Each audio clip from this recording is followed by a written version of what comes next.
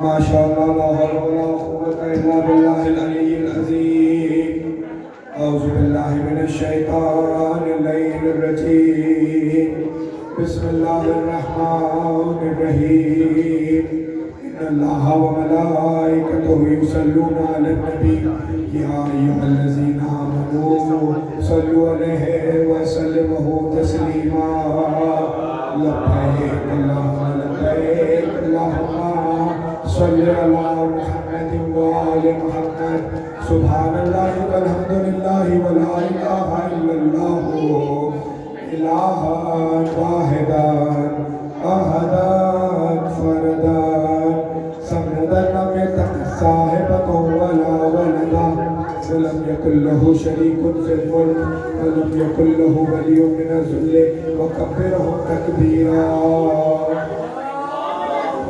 اللہ اکبر اللہ اکبر جل جلالہ اللہ اکبر اللہ اکبر جل جلالہ اشہد ان لا الہ الا اللہ وحدہ لا شریک له اشہد ان لا إلا الله أشهد أن محمدا رسول الله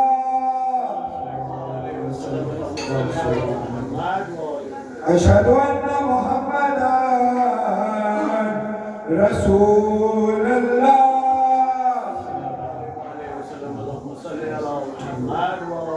أشهد أن أمير المؤمنين وإمام المتقين عليا ولي الله ومسيح رسول الله وخليفته بالعفاس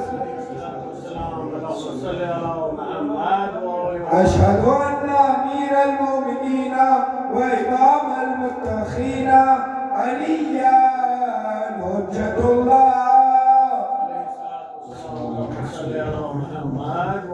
هيا على الصلاة هيا على الصلاة هيا على الفلاح هيا على الفلاح هيا على خير الأمل هيا على خير الأمل الله أكبر